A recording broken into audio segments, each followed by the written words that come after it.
मित्रों, बहुत खास वीडियो कुंभ राशि के लिए देने जा रहा हूं जी। और ऐसी जानकारी कहीं आपको कोई बता नहीं सकता। कुछ टेक्निकल चीज़ें बता रहा हूं जिससे आप जान सकते हैं कि गोचर में इतना अच्छा प्रभाव होने के बावजूद भी, शनि इतने अच्छे होने के बावजूद भी आपको अच्छे फल क्यों नहीं मिल रहे हैं। क्या चेक करना है, क्या उपाय करना है। छोटा वीडियो होगा, बहुत काम का वीडियो है जी, ध्यान से समझना होगा आपको। देखिए, 7.5 का अंतिम चरण चल रहा है कुंभ राशि पर, लेकिन शनि हैं तो बहुत अच्छे, कुंडली में तो बहुत अच्छे पोजीशन में बैठे हुए हैं, धन भाव में बैठे हुए हैं आपके राशि स्वामी, लाभ भाव को देख रहे हैं तो धन योग तो बना के बैठे हुए हैं, प्रॉपर्टी वगैरह देने की स्थिति में तो बैठे हुए हैं, अचानक धन लाभ देने की स्थिति में बैठे हुए हैं। लेकिन फिर भी क्यों परेशानी हो रही है लोगों को। अब तो शनि अपना नक्षत्र परिवर्तन भी करने जा रहे हैं, अपने मित्र बुध के रेवती नक्षत्र में जाएंगे तो बहुत अच्छा फल मिलना चाहिए। लेकिन फिर भी अच्छे फल मिल रहे हैं, लेकिन ज़्यादातर लोग फिर भी परेशान हैं। स्वास्थ्य को लेकर परेशान हैं, कर्ज को लेकर परेशान हैं, आय को लेकर परेशान हैं, आय से ज़्यादा खर्च हो रहा है, पैसे नहीं रुक रहे हैं, पारिवारिक समस्याएं चल रही है, कुछ लोगों के वैवाहिक जीवन में समस्या चल रही है, कुछ लोगों का लीगल मैटर्स वगैरह चल रहा है, कुछ लोगों के प्रॉपर्टी वगैरह बिक नहीं रहे हैं, बेचना चाहते हैं तो, और कुछ लोगों के कर्ज वगैरह चुकाने में प्रॉपर्टी बिक रही है। तो ऐसी समस्याएँ चल रही हैं। तो ऐसा क्यों हो रहा है, 2 टेक्निकल पॉइंट बताऊंगा, वो चेक कर लीजिए। क्योंकि आने वाला 1 वर्ष आपकी ज़िंदगी का सबसे निर्णायक समय है।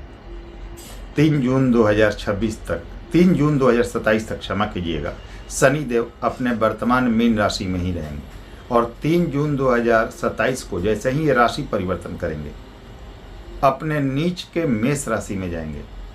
उसके बाद आपकी 7.5 का जो प्रभाव है ये पूरी तरह से खत्म हो जाएगा। 7.5 के अंतिम चरण में आप चल रहे हैं और जून 2027 में आपकी 7.5 पूर्णतः खत्म हो जाएगी। तो 1 साल आपके लिए बहुत गोल्डन पीरियड बचा हुआ है। लेकिन ध्यान देने वाली बात है कि उसके बाद भी 3 जून को जब यह राशि परिवर्तन करेंगे तो अपने नीच के मेष राशि में जाएंगे। राशि स्वामी नीच का होगा जी, सभी की तो नहीं, लेकिन ज़्यादातर लोगों की या बहुत लोगों की परेशानी हो सकती है, खास करके उनको जिनको ये टेक्निकल पॉइंट मैं बताने जा रहा हूँ ये फुलफिल नहीं हो रहे होंगे या कुंडली में अच्छे ग्रह के दशा का सपोर्ट नहीं मिलेगा। तो अगर 1 साल आपके हाथ से निकल गया तो फिर बाद में समस्या होगी जी। क्योंकि ये 1 साल आपके जीवन का सबसे सर्वोत्तम समय चल रहा है जो आपको अनगिनत बड़ी सफलताएं दे सकता है, करोड़पति के लेवल तक ले जा सकता है और आपके जीवन के समस्त सपनों को पूरा कर सकता है, इतना पैसा दे सकता है, इतनी अथाह और बड़ी सफलता दे सकता है। तो ये समय निकलना नहीं चाहिए आपके हाथ से। जरूरी लग रहा है तो पहले से रेमेडी कर लीजिए ताकि ये समय, इस समय का पूर्ण रूप से लाभ ले सके। चलिए जानते हैं क्या चेक करना है आपको। सबसे पहले अष्टक वर्ग चेक करना है। 2 पॉइंट बताऊंगा, सिर्फ अष्टक वर्ग नहीं, अष्टक वर्ग सबसे पहले चेक कीजिए। मीन राशि में देख लीजिए, शनि गोचर में है, मीन राशि में कितने बिंदु मिले हुए हैं। अगर 5 या उससे अधिक है तो आने वाला समय आपका है, अगले 1 साल में ज़बरदस्त उन्नति करेंगे आप, बहुत ज़्यादा उन्नति करेंगे और आपको कोई नहीं रोक सकता। अब मान लीजिए 5 पॉइंट मिल रहे हैं, 4 पॉइंट भी मिल रहे हैं, तब भी आप बहुत ज़्यादा उन्नति करेंगे। क्योंकि शनि एक पापी ग्रह है, इनके गोचर से बहुत सारे ग्रह प्रसन्न नहीं होते, तो 4 पॉइंट भी इनके लिए चल जाते हैं। अब जिन जिन भावों के स्वामियों ने शनि को बिंदु दिया होगा अष्टक वर्ग के अनुसार, उस भाव से संबंधित आपको लाभ होगा। अब 10वें भाव का स्वामी अगर बिंदु दे रहा है तो कैरियर प्राप्त होगा आपको। 4थे भाव का स्वामी बिंदु दे रहा है तो मकान वाहन प्रॉपर्टी का लाभ होगा। 6ठे का स्वामी दे रहा है तो कर्ज समाप्ति होगी। ठीक है जी। तो इस तरह से आप देख सकते हैं। अगर लग रहा है कि 4 से कम बिंदु है मीन राशि में शनि को, तो कुछ सॉलिड रेमेडी कर लीजिएगा ताकि आने वाले समय का लाभ मिल सके। अगले 1 साल आपके व्यर्थ नहीं होने चाहिए। ऐसा समय आपके जीवन में पुनः 30 वर्षों बाद आएगा। अगर आप इस समय पीछे रह गए तो संघर्ष बचेगा, इसका ध्यान रखिए। पहली ये चीज़ हो गई। दूसरी चीज़ आपको क्या चेक करनी है, 9 तारा चक्र को, बहुत इंपॉर्टेंट है जी। 9 तारा चक्र वह बताता है कि अभी वर्तमान में जिस ग्रह की दशा चल रही है वो आपको कैसा फल देगा। तो ध्यान से समझना होगा आपको।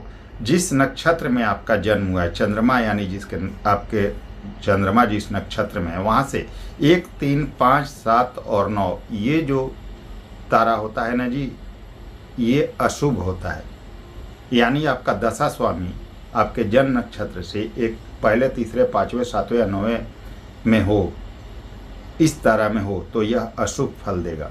वही अगर शुभ की बात करें तो नवतारा चक्र में आपके जन्म नक्षत्र से दूसरे, चौथे, छठे और आठवें में दशा स्वामी अत्यंत शुभ होता है। यानी संपत, क्षेम, साधक और मित्र तारा में आपका दशा स्वामी होगा, यानी 2, 4, 6, 8 में, तो यह अत्यंत शुभ प्रभाव देगा। तो इन दोनों चीज़ों को देख लीजिए।